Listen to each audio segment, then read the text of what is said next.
నిన్న supreme court judgement మీరు చూశారు. అనేక మంది దాని గురించి మాట్లాడుతున్నారు.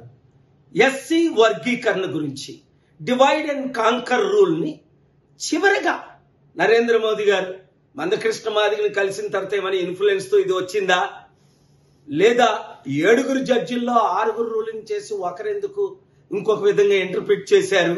అసలు ఎస్సీ వర్గీకరణ గురించి ఎంతమందికి తెలుసు? మాలా మాదిగల పెయిన్ నాకు తెలుసు, ఎందుకంటే నేను దళితుల అమ్మాయిని పెళ్లి చేసుకున్నాను కాబట్టి. వీళ్ళు డివైడ్ చేయడమే వాళ్ళ ఉద్దేశం.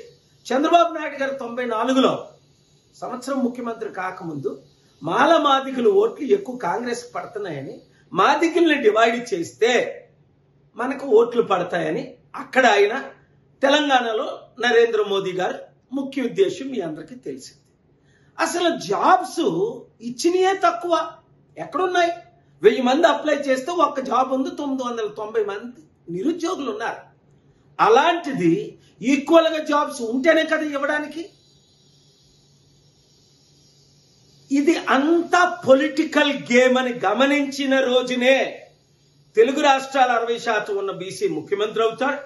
16% ఉన్న దళితులు, మైనారిటీస్, క్రిస్టియన్, ముస్లిం అందరం కలిస్తేనే ఈ అవినీతి పాలన, కుల పాలన, కుటుంబ పాలన ఇట్లా మాట్లాడుతుంటే కొన్ని ఛానళ్ళు వేస్తున్నారు, కొందరు ఇట్లేదు. వేసిన వారందరినీ దేవుడు దీవించి కాక మీరు మాత్రం ప్రతి ఒక్కరు మనోనేత్రాలు తెరిచి అప్పులు చేసి దోచుకున్న ఈ రాజకీయ నాయకులకి మరల మద్దతు ఇస్తారా? మార్పు రావాలి, అంబేద్కర్ ఆశయాలు నెరవేరాలి, మాలామాదిగా విడిపోకూడదు, ఐకమత్యమే మహాబలం అని కలిసి పనిచేద్దామా? నిర్ణయం తీసుకోండి. ఈ వీడియో అందరికీ షేర్ చేయండి.